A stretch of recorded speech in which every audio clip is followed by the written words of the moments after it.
my name is Margaret Adele, and welcome to another indie book review with the sound of a child playing in the other room. Today is a lesson in why marketing really matters. So I am reviewing Conquest by Celeste Harte, and at first glance, after looking at the dragon on the cover and reading the synopsis all about an arranged marriage, I thought this was a high fantasy. But I liked the idea enough that I was willing to overlook the fact that it was a high fantasy because that's not really my cup of tea. And then I opened it up on my e-reader and I just was glancing through the first page just to get a feel for how much text is on a page, and my eyes casually glanced over the word "a text on her e-watch." And then I looked up further on the page and there was the word "hover car," and I was like, is this fantasy? Is this afro-futurism? And then suddenly, the hype I felt for this book was tenfold. Because again, I'm not the biggest high fantasy fan.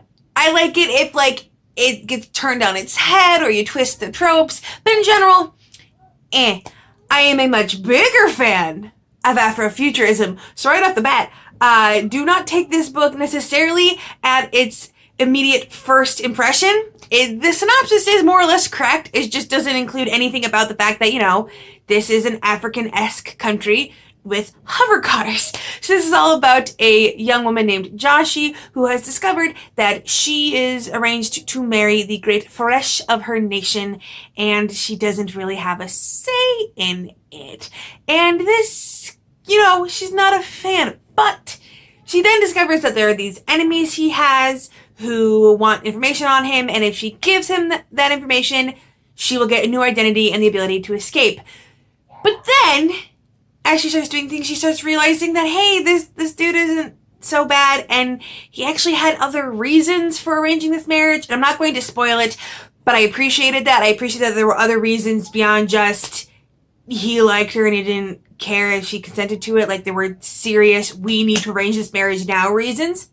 And I really liked the very slow burn romance. It's a trilogy, and it's probably going to take the whole 3 books. But I am hyped because those are my favorite kind of romances. Now, as I was going through Goodreads looking at some of the other reviews for this book, I have not written my own as of filming this, so I really hope I managed to give them both the same vibe. A lot of other people who gave it low stars were always talking about how immature Joshi was. So immature. Here's the thing. Joshi's 18. This, I believe, would probably be considered a new adult. And she has this fire ability that makes it very hard for her to keep a job, because when she gets emotional, things, kind of go everywhere and it causes her problems, and so she gets fired a lot. And a lot of the negative reviews were like, she's so immature and all of this, and I'm like, she's 18. She's just been forced to marry this dude. I would run away too. I was honestly like, yes, Joshi, you run away. This dude needs to understand that you will not be caged. Which might have just been me in my hatred of any kind of non-consensual relationships. But I actually like that about her. This definitely is not your standard, super adult sci-fi necessarily. It's a little bit more NA, but honestly, adult sci-fi can get really boring if not done correctly.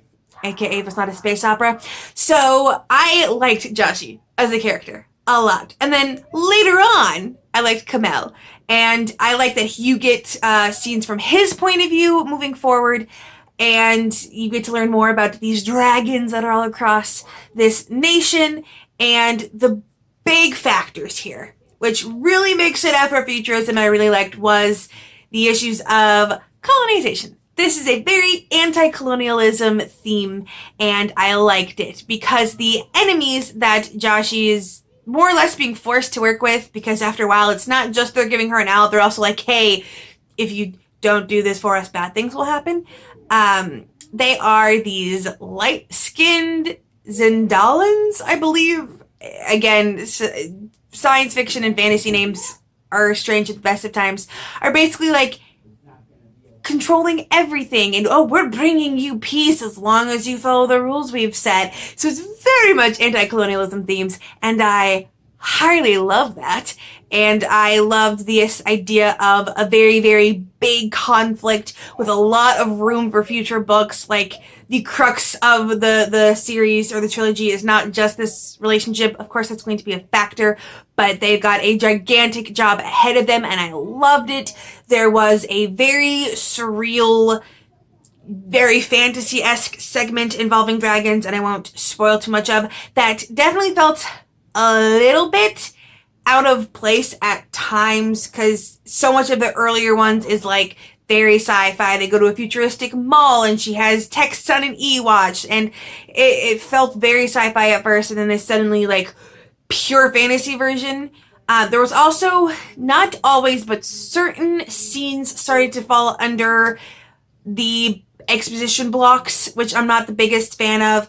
There was this one moment, and I'll speak vaguely here to keep from revealing it, but this huge plot twist was revealed, a character being someone else, and you're like, but then it followed like giant paragraphs of exposition, and a lot of it happened on the end, which was strange. In a lot of these sci-fi and fantasies, you tend to get the giant blocks of exposition at the beginning, but I didn't mind that at the beginning so much. It was at the end that I was like, maybe not. And I think might have been a better way to show that than just one person monologuing and then a different character monologuing for pages, which is why I had to knock it down, because at the beginning it was looking like a 5-star, but then I had knocked down to a 4-star. But I still appreciated this. It still felt very vibrant. You still have dragons plus sci-fi, which why isn't there more of? As for their abilities, I would have liked a little bit more in knowing about Joshi's fire abilities and controlling it. But again, I don't agree with one of the other negative reviews said, which was like, oh, well, emotions connected to powers is such an old trope. That's not really a trope. That's just a thing. Like, when your emotions get super, like, heightened, you struggle to do things. And maybe that's me with my job and my personal life. Like, I work with special needs kids, and I'm a foster parent. I see firsthand how much you struggle to control yourself when your emotions are heightened. I watched it happen. I am the person in charge of bringing those emotions back down so that child can then control themselves. So I am all for the heightened emotion mean powers go out of whack thing. That's very true to life. That's not just an overdone trope. That's just based in reality for me. So that's one of those not really good faith criticism of a magic system.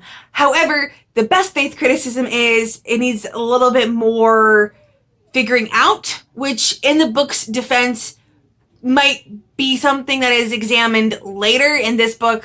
Even at the end of this book, Joshi still does not have the best control over her abilities. She's only beginning it. So maybe in a future book, we'll get a little bit more fine-tuning on how that ability works and the details of it. So I'm willing to sit and wait. You can't expect everything in the first book of a trilogy unless you want even more blocks of expositional paragraphs, and I really don't.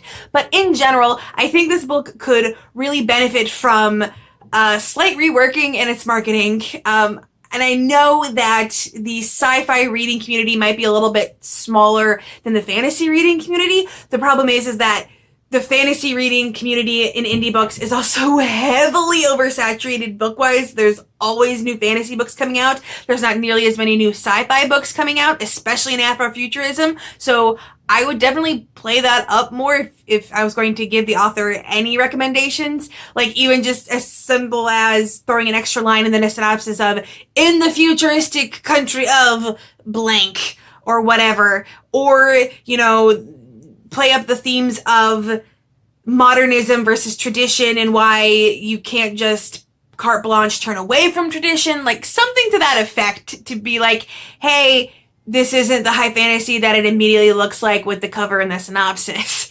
And again, it does seem more new adult, because I've read a lot of indie new adult, so that felt par for the course for me. And I know a lot of the other negative reviews were like, it's YA. It's not much as YA, because so much of Joshi's personal themes are more on board with new adult, aka taking on a bunch of new responsibilities that she's not sure of and having to take a bigger step in her own country's politics and realizing that the things she does matter on a grander scale, and so she has to, you know, take more responsibility for that, which is very new adult concepts. So I very much enjoyed this book. I gave it 4 stars. Love me some afro-futurism. And Miss Harte, if you are interested in sending me the sequel, I would very much accept it. Now, if you are an indie author and you would like a review like this one, please let me know. I will have my information down in the description below. Yes, still soft close. Yes and no might be more likely. I'm definitely moving through my list faster, but it's still quite a list.